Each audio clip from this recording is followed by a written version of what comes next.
ستنېدنه.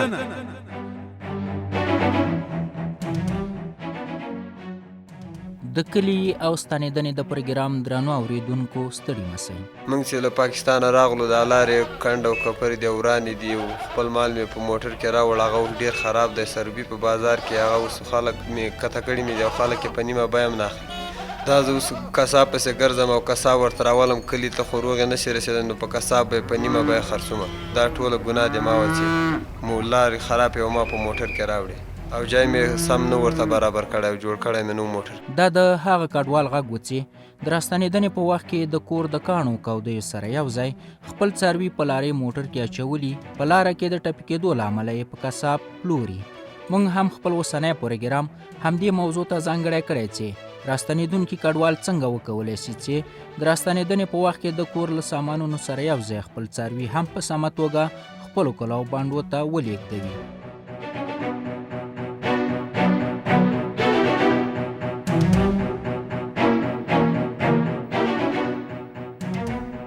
په راوروسته څو کلونو کې ګڼ شمېر افغان کډوال په پولو راواوښتل او په خپلو کلاو بانډو کې واړول. د یونیسیار یا د کډوالو لپاره د ملګرو ملتونو د عالي کمیشنرۍ د ارزونې له مخې تر اوسه پورې د 3.5 میلیونو څخه زیات افغان کډوال له ګاونډیو هیوادو څخه خپل ټاټوبي ته ستانه سوي. ډېر راستانه سوي کډوال چې کلونه وروسته خپل هیواد ته د ستنېدا تکل کوي نو ډېر یې تلواري څنګه او کله به خپل کلي ته ستنېږي. په همدې موخه خپلې جونګړې ورانوي. خو دا چې دا کډوال د خپلو څارویو د لیږدولو په اړه څه وړ فکر لري دا به له خلکو واورو. زړه مې غواړي چې خپل هیواد ته ولاړ شو، خو موږ مالدار خلک یو، خپل څاروي به څنګه انتقالوو، هېڅ نه پوهېږو چې څه وکړو. زړه مې غواړي چې لاړ شم خپل وطن ته، خو دلته څاروي لرم، اوس څاروي خو دونه وس مې نه کېږي چې ځان هلته ویسم، خو په دلته مجبوریت د وجې نه په نیمه بیه مې خرڅ کړ. ما تېره میاشت خپل هیواد ته د تګ نیت وکړو. کله مې چې خپل څاروي د خرڅولو لپاره منډۍ ته ویوړل نو په نیمه بیه راڅخه غوښتل، نو زه هم پاتې شوم. کاشکې چې دا څاروي مې له ځانه سره وړلی شوای. څو کسه مالدار کډوال و چې د خپلو څارویو په رالیږدېدنه نه پوهېدل چې خپل څاروي څنګه خپلو کلاو بانډو ته راولي. یو کس وویلې کله مې چې وطن ته د تګ نیت وکړو نو د مجبوریت له امله یې خپل څاروي پلورلي. او همدارنګه بل وویل دا چې څاروي راڅخه په منډۍ کې په نیمه بیه غوښتل نو له ستنېدا څخه پاتې سوم. ګڼ شمېر کډوالو به په کوربه هیواد کې څاروي ساتل او له دې لارې څخه به یې خپلې ورځنۍ اړتیاوې پوره کولې. خو چې دا کډوال کله خپل هیواد ته د ستنېدا تکل کوي نو غواړي چې له خپل ځان سره څاروي هم ولېږدوي، ځکه دوی په دې آن دي چې په کلو کې خو ژوند د څارویو سره تړلی وي. عبدالرحمن یو له هغو کسانو څخه دی چې خپل څاروي د کور له کالیو سره یو ځای په لارې موټر کې اچولي او د خپل هیواد په لور را روان سوی. خو دا چې په لاره کې ورته څه پیښ سوي دا به د هغه په خبرو کې واورو.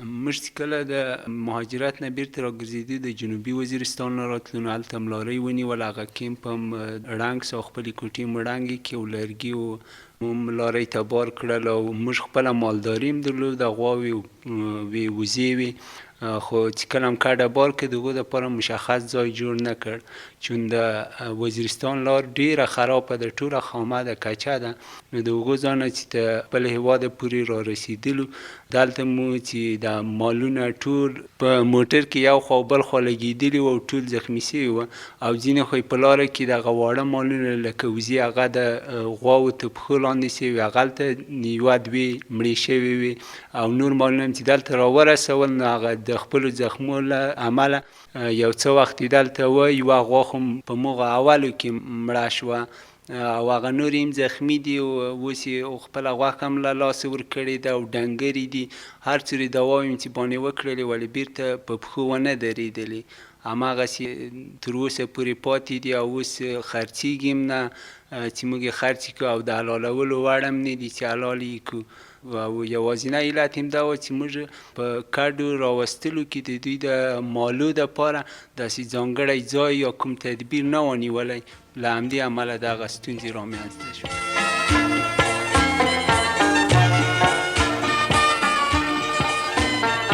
هماغه کیسه ده چې وایي وروستی عقله کاشکې ړومبی وای.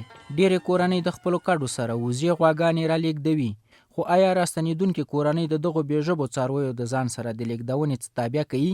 مونږ پېښور چې مهاجرو کله چې دې خواته راتللو هلته مونږ مالونه ساتل، غواګانې او نور څاروي. مونږ اول داسې فکر کوو چې نو دغه ستونزې د څنګه به وړو، مونږ افغانستان ته. نو بیا وروسته کله چې موږ د خپلو کوټو لرګي دا شیان سره راوایستلو، کوټې مړنګې کړلې، نو بیا دغه ستونزه وروسته حل شوله، ځکه موږ د لارۍ په دې انګلارنګونو د سوریو کښې لرګي د همدغه لرګي نه ایستل او بیا د غواګانو دپاره هم لاندې ځای جوړ کړو، هغه هم فرش کړو، واښه هم پکې وشیندو. کله چې غواګانې دې ته ورخېژولې نو غواګانې ونه تړلې، ځکه د په دې لاره باندې لاره خرابه ده، موټر یې خوا جمپونه وي، نو دا غواګانې یو بل طرف ته لګي نو هغه زخمي کېږي. په همدې خاطر موږ ویل چې دا غواګانې باید همداسې پرېښودل شي چې په خپله خوښه باندې کښېني، یا مثلا یې خوا نور ونه خوځېږي او په خپل اختیار باندې په دې لارۍ کې کته پورته شي. په همدې خاطر هم په پړي باندې ونه تړلې او همداسې هم پرېښودې. چې دا لارې ډېرې خرابې دي، په دې سړک باندې جمپونه دي، ټول سړک خام ده، چې کله سړی ځي او بیا خو چې د کاډې موټر وي هغه خو بیخي زیات چمپونه خوري، او په دې کښې که چېرې دا غواګانې تړلې وي او ځای سم ورته جوړ شوی نه وي نو هغه لګي را لګي زخمي کېږي او بیا کار سړي سته نشي ترې اخیستی. نو دغه ستونزې وي، د هغو د حل دپاره موږ همدغسې دا مخکې په پام کې نیولي وو، ځکه هم دا مخکیني ترتیبات ورته ونیول. نو چې کله کابل ته راورسېدلو نو مالونه هم ښه په سلامت را رسېدلي وو. کار ټول د واښو و، ځکه چې موږ واښه ډېر ښه ورته اچولي وو، نو غواګان ښه پاسته وو، څه ستونزه نه وه ورته او سلامت پکې راورسېدل. د انګلارنګو سره هم چې کوم لرګي پاسه په دې چت باندې هغه کړي وو او د هغې د پاسه هم ترپال اچولی وو، په هغې د پاسه موږ خپل د کور سامانونه اچولي وو، بیا ماشومان نور ټول موږ پاسه پکې ناست وو.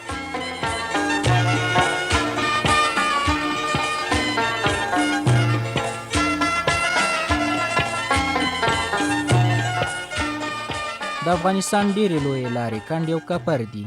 که کډوال د کور له بارو بسترې سره یو ځای خپلو څارویو ته هم په لارې موټر کې ځای جوړ کړي نو دې کې شک نشته چې څاروي به یې په سمه توګه خپلو کلو ته رالېږدولي وي. خو دا چې چنارګل ولې خواشینی دی، راځئ چې ډرامې ته غوږ شو.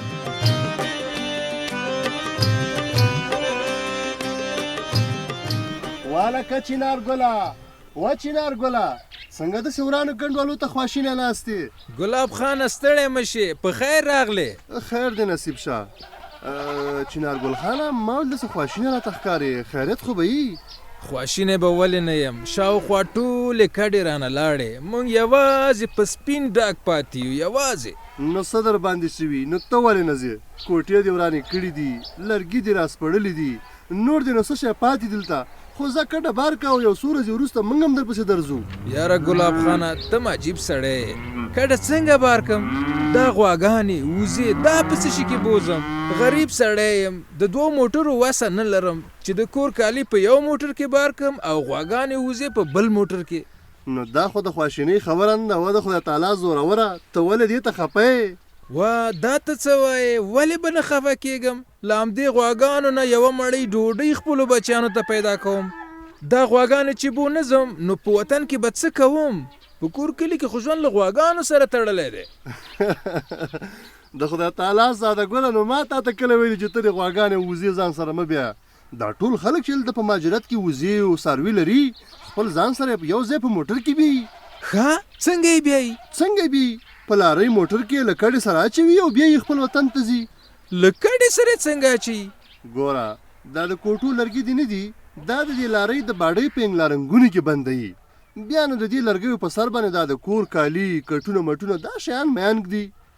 ورلاندې په لارۍ کې د غواګانو وزو او څارویو دپاره سم ځای جوړوي، همغلته یې باروي او ځي په مخه ځي خپل وطن ته. نه نو په دې ډول خو به په لارۍ کې زما غواګانې وزې رامړې کې رامړې. نه مړه کېږي، ما د خدای تعالی زوروره ډېر ښه ځای ورته جوړېږي.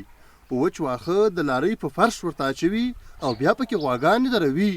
ته هم همداسې وکړه، په یوه لارۍ کې د کور کالي او څاروي بار کړه او زه په مخه دې ښه خپل وطن ته لاړ شه. یاره ګلاب خانه زه دا کار نه کوم، خپلې غواګانې وزې مې منډۍ ته بیایم او خرڅوم یې. پام کوه و چنارګله، دا ته څه وایې چې دا کارونه کړې؟ اوس چې دا غواګانې منډۍ ته بوتلې په نیمه بیه درنه خلک اخلي او چې وطن ته لاړې نو ته به بیا هلته چیه کوې؟ په وطن کې خو همدا غواګانې وزې دي خلک ساتي.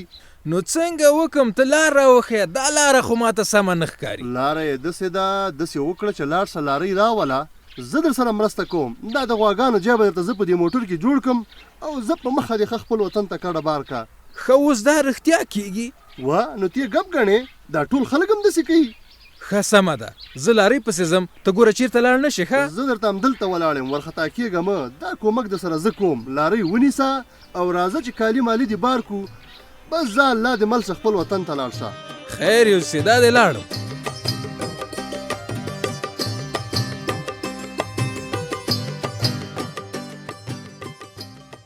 چنارګل د خواشینۍ څخه خلاص سو.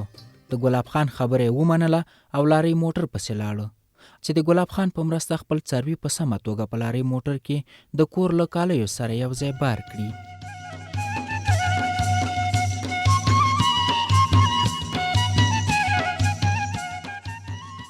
ډېر کډوال په دې فکر کې و چې خپل څاروي څنګه خپل هیواد ته ولېږدوي.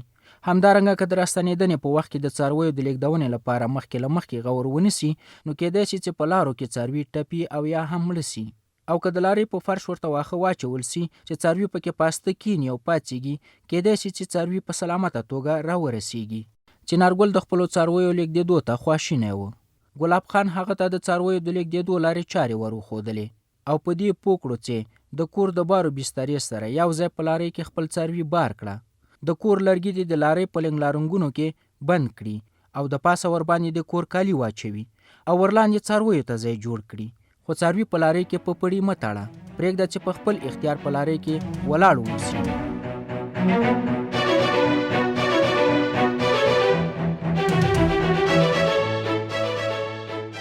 زموږ د دې اونۍ د کلي او ستنېدنې د پروګرام راټول سوي توکي هم دومره و چې ما میرعالم ستانکزي درته وړاندې کړل.